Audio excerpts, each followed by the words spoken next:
আসন গ্রহণ করুন।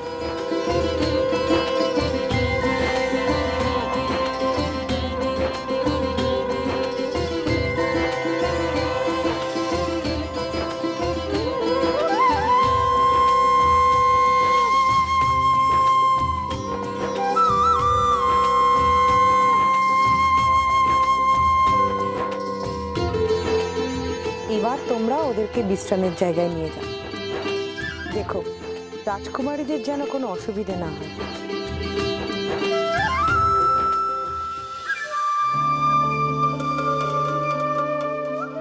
নক্ষত্রগড়ের যুবরাজকে বিয়ে করব আমি?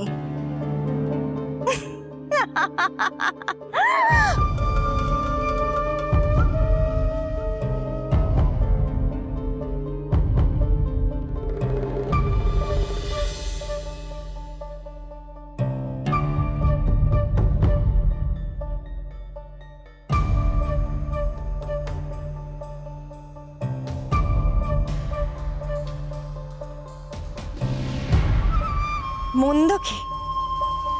যদি যুদ্ধে নক্ষত্রগড়কে পরাস্ত না করতে পারি, তাহলে ছলে বলে কৌশলে নক্ষত্রগড় তো দখল করতেই পারি।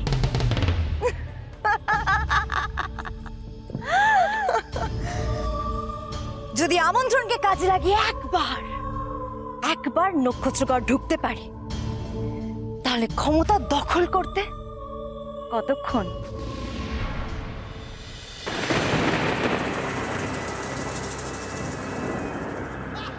কিন্তু রাজকুমারী, তুমি কিভাবে ঢুকবে সে রাজ্যে?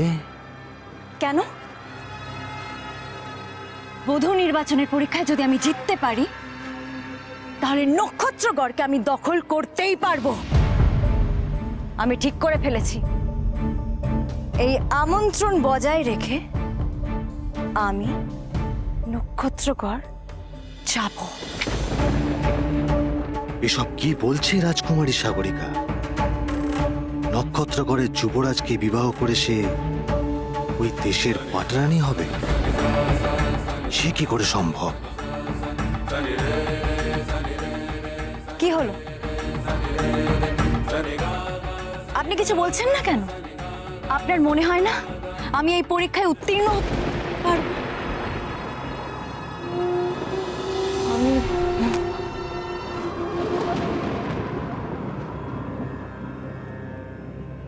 আমি দুঃখিত রাজকুমারী, তোমাকে এইভাবে আটকানো ছাড়া যে আমার কাছে অন্য কোনো পথ খোলা ছিল না।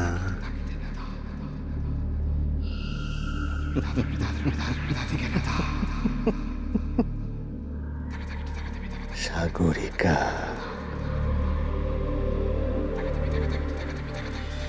ঈশ্বরের কাছে এখন একটাই প্রার্থনা, এদের মধ্যে কারো একজনের যেন আমার সামন্তকে সারা জীবন রক্ষা করার শক্তি থাকে। পারবে, এদের মধ্যে একজনই আমাদের কুমারকে মালা পরাবে। কিন্তু দিদি, সামন্ত কি নিজের ইচ্ছে এই রাজকুমারীদের মধ্যে কাউকে গলায় মালা দেবে? এই কথা কেন বলছিস বোন? না মানে, মহারাজের সামনে বিয়েতে যেমন অনিচ্ছা দেখালো, তাই বলছিলাম আর কি। মা, আমাকে ডাকছিলে? হ্যাঁ কুমার, এদিকে আয় আয়। দেখ তো, এই রাজকুমারীদের দেখার পরেও কি তোর বিয়ের কোনো ইচ্ছে হয় না কুমার?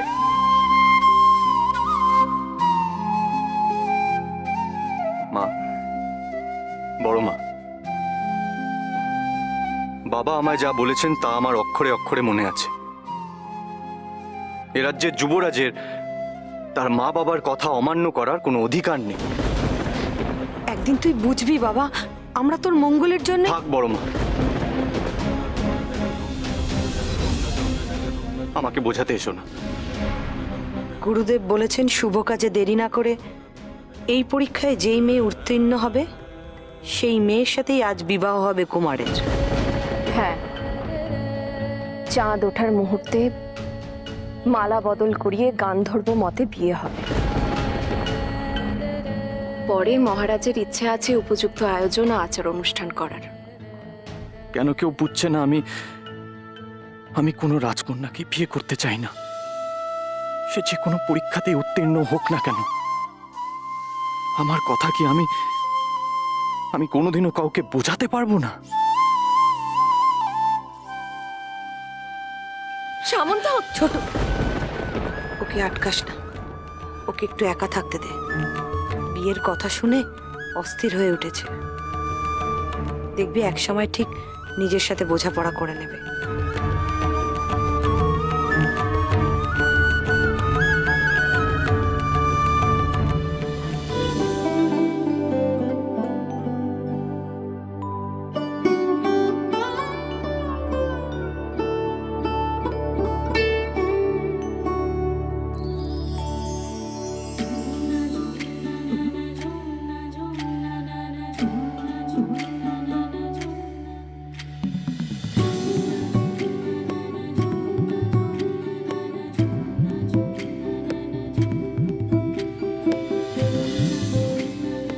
আজ সে একবার এদিক পানে এলে হাতটা ফিরিয়ে দিতে হবে।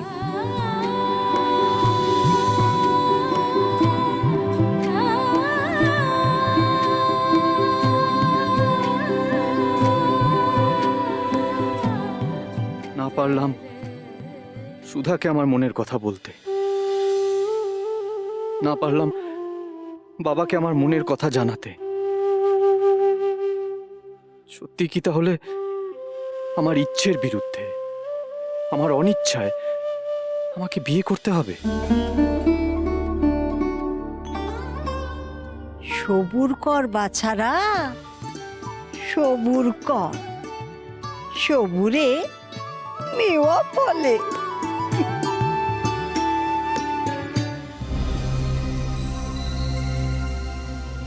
এসো রাজকুমারীরা,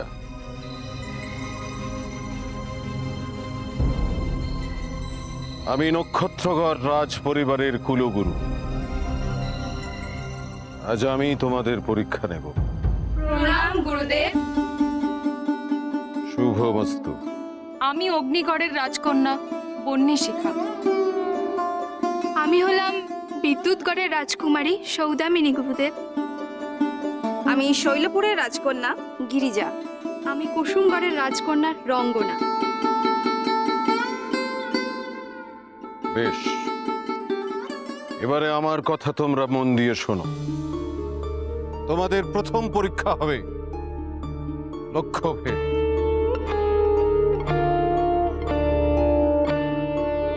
নক্ষত্রগড়ের পাঠ রানীকে হতে হবে লক্ষ্যভেদে নিপুণ। হাজার প্রতিবন্ধকতা অতিক্রম করে সঠিক লক্ষ্যকে বিদ্ধ করার কৌশল জানতে হবে তাকে। ওই যে কাঠের মূর্তি দেখতে পাচ্ছ, এখানে দাঁড়িয়ে তীর দিয়ে বিদ্ধ করতে হবে ওই মূর্তিকে। এরকম লক্ষ্যভেদ এর আগে আমি অনেক করেছি গুরুদেব। কিন্তু এই মূর্তির মাঝখানে থাকবে দুস্তর বাধা। তারই ফাঁক দিয়ে তোমাদের ওই মূর্তিকে বিদ্ধ করতে হবে। যে পারবে সেই এই প্রথম পরীক্ষায় উত্তীর্ণ হবে। এখন এসো।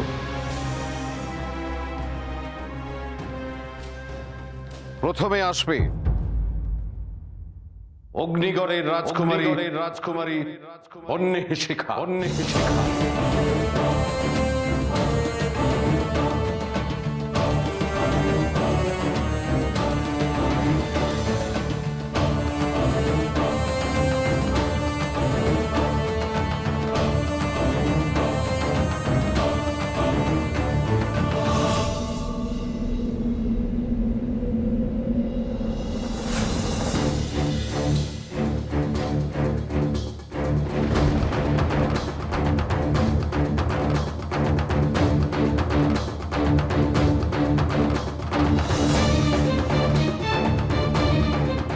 এবার আসছে বিদ্যুৎ করে রাজকুমারী সৌদামিনী।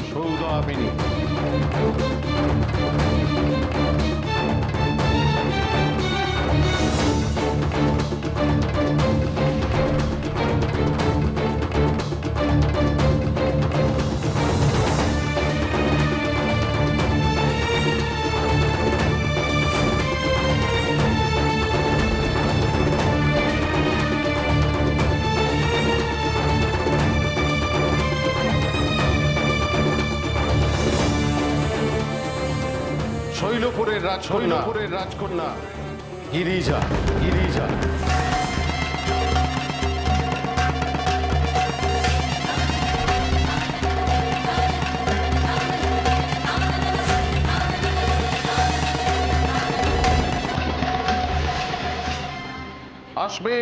আসবে কুসুমগড়ের রাজকন্যা রঙ্গনা।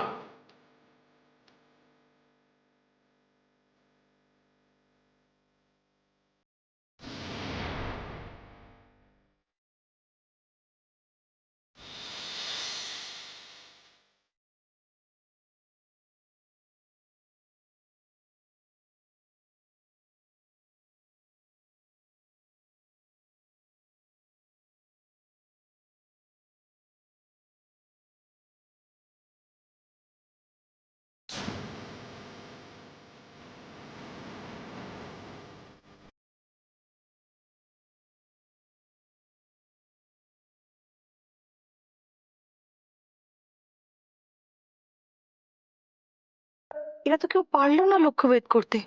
এবার কি হবে? বেশ হয়েছে কেউ পারেনি। কুমারের বউ খুঁজে মরো তোমরা। বিশ্ব সংসারে কুমারের যোগ্যী মেয়েও পাবে না, আর বিয়েটাও হবে না। তবে রে দেখাচ্ছি মজা।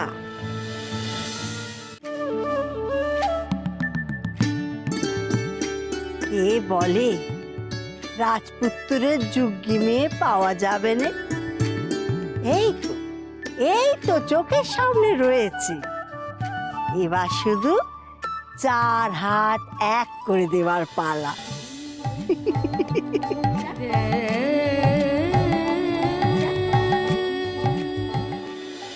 এই বিবাহ নিয়ে কোনো মতামত দেওয়ার অধিকার তোমার নেই। চাঁদ ওঠার মুহূর্তে মালা বদল করিয়ে গান্ধর্ব মতে বিয়ে হবে।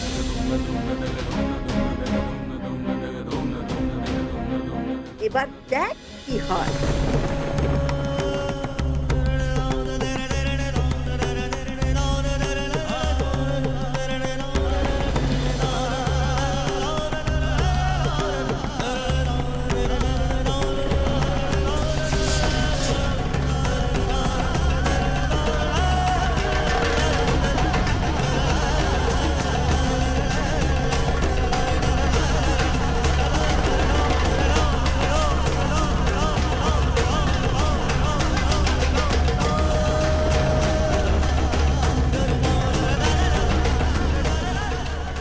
উঠেছে দেখছি। না না, তাড়াতাড়ি শিবিরে ফিরে যাই। কি মজা, আর ঝড়ে আমার আম পড়বে। ঝড়ে না পড়লেও তোর এই গুলতি দিয়ে আমি সব আম পেড়ে নেবো, দেখিস। চল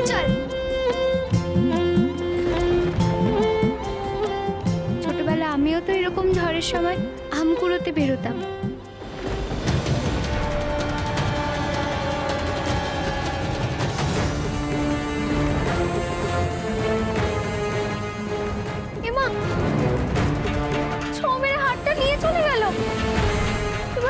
এবার কি হবে?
দিদি দিদি আমরা দেখেছি, ওইদিকেই গেছে, চলো চলো।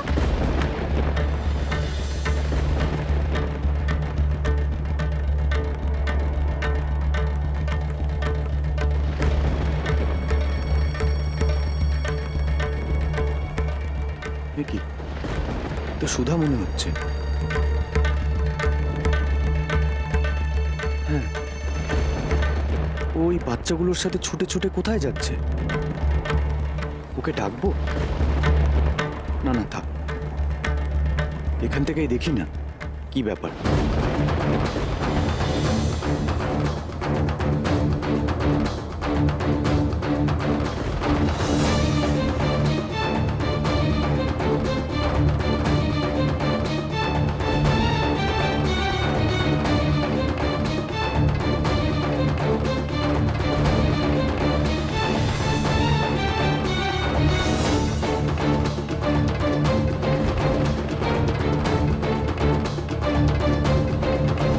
যা, তুই উঁচু ডালে গিয়ে বসলো। হ্যাঁ তাই তো, কি হবে এখন?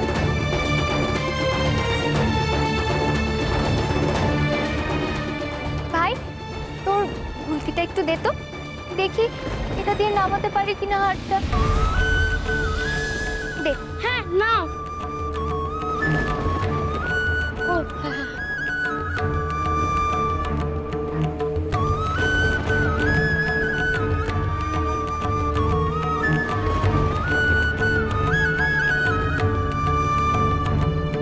এবার হবে আসল লক্ষ্যভেদ। দিদি, গাছপালার ফাঁক দিয়ে যে ভালো করে দেখাই যাচ্ছে না, কি করে এখন হার পারবে ওর মুখ থেকে? দিদি দিদি আমরা ঢিল ছুড়বো? না না, ঢিল ছুড়লে পাখিটার গায়ে আঘাত লাগতে পারে। নিরীহ পাখিকে এভাবে আঘাত দেওয়া উচিত নয়। আমি এটা দিয়ে ঠিক ফিরে আনতে পারবো।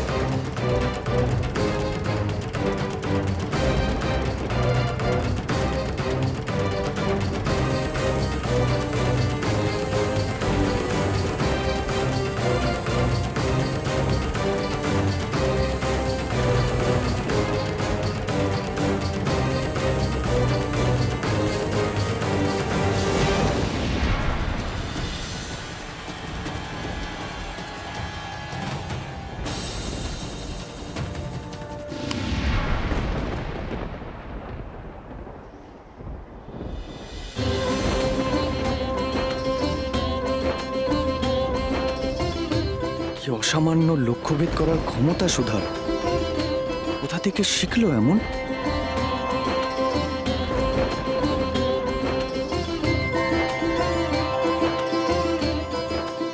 এই না হলে লক্ষ্যভেদ। দেখে যারে তোরা রাজকন্যের দল, আমার সুধা মায়ের নখের যোগ্যী নোস কেউ তোরা। আমার সুধা মা।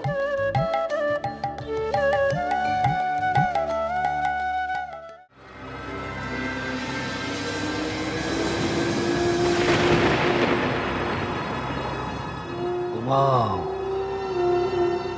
ঘুমাও তুমি রাজকুমারী।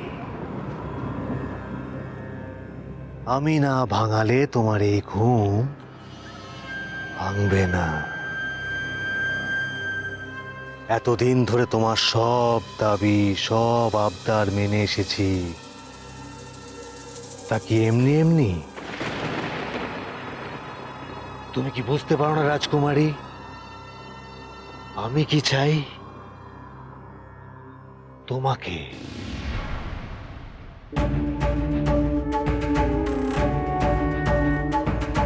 শুধু তোমাকে নিজের করে পাবো বলে আমি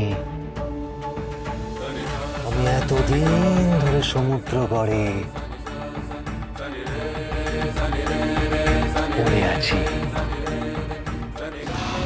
আর তুমি কিনা আমার সমস্ত স্বপ্ন চুরমার করে ওই নক্ষত্রগড়ের রানী হতে চাইছিলে। সেটা আমি কি করে হতে দিই রাজকুমারী? যতক্ষণ না পর্যন্ত তোমার এই নক্ষত্র করে যাওয়ার সময় পেরিয়ে যাচ্ছে। ততক্ষণ অব্দি তুমি গভীর ঘুমে আচ্ছন্ন থাকবে রাজকুমারী।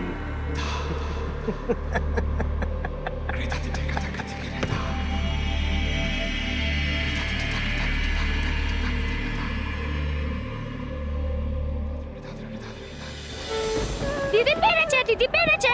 কি মজা, কি মজা। আমরা হার পেয়ে গেছি। এই নে তোর গুলতি। হ্যাঁ দাও। তোরা তাড়াতাড়ি ফিরে যা, দেখছিস না বৃষ্টি নামতে পারে। যা যা। চল ভাই। হ্যাঁ হ্যাঁ হ্যাঁ।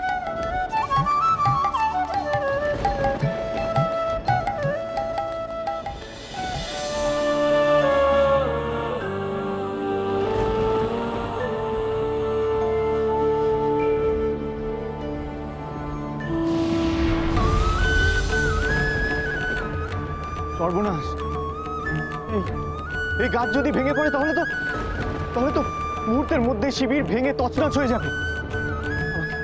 আমাকে যেতে হবে, এক্ষুনি যেতে হবে।